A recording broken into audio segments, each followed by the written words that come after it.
Okay, so Fairy Tail's back, and Ignia is a dick. To explain why he is a bastard, let's go to the beginning, where it starts out the chapter with Selene and Ignia both posing it out, trying to intimidate each other. When Suzaku asks Natsu, "Okay, so what do we do now?" and Natsu's response is, "We join in." And Suzaku's like, "Are you an idiot?"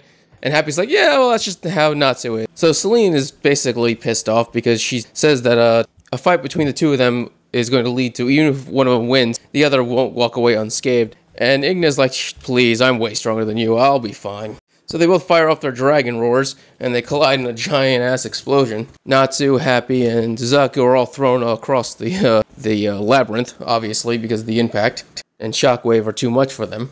Suzaku comments that he kind of couldn't do a thing to the labyrinth, but these two could just easily just rip it apart like it was nothing. It creates all these little fire lights that turn into like lasers that blast Selena all over. She gets singed, but for the most part she's fine. She just headbutts Ignia.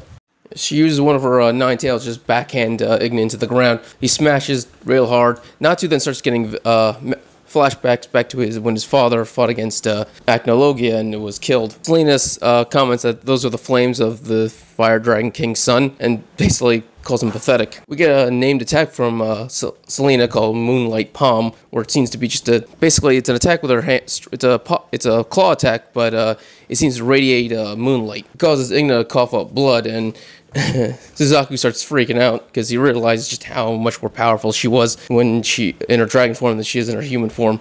Ignia also comments how weak her attack is and just laughs it off. Then in a full-on rage, he just screams out, "Don't you dare compare me to my father!" And he just ignites the entire room with fire. It just radiates all over him. Selena just ignites all over her entire body. She's just burning like crazy. So she's engulfed in flames, and Suzaku actually seems to be kind of freaking out because he's calling out her name. So apparently he does actually care about her. He does recognize her as the true leader, as his true boss, apparently.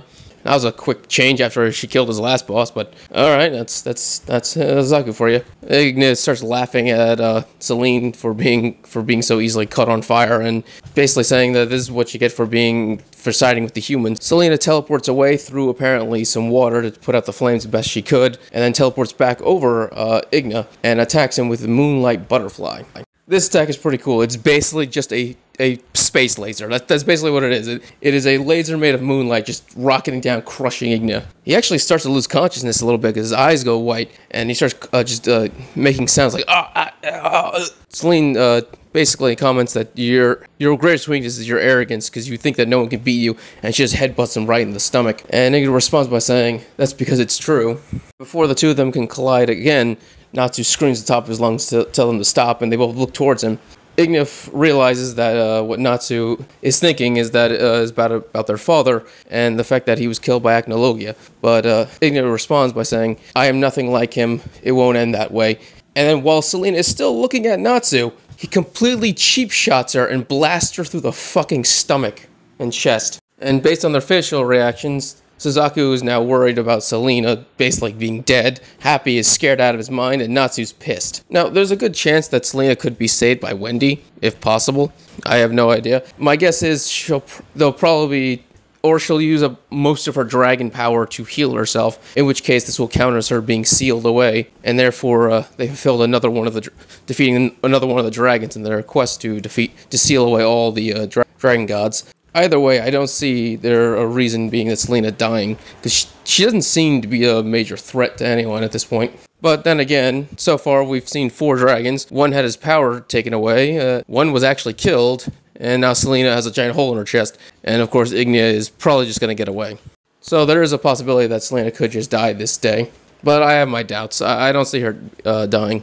I do think Natsu and Suzaku are going to attack Ignia, but he's just going to smack them down and then leave. Because like he said before, he has no interest in fighting Natsu just yet. He wants him to get stronger before he fights him. This arc seems to be going to be ending in the next couple of chapters, so that's cool. I would have preferred to see Laxus have his fight, but I guess that ain't happening right now. That's too bad.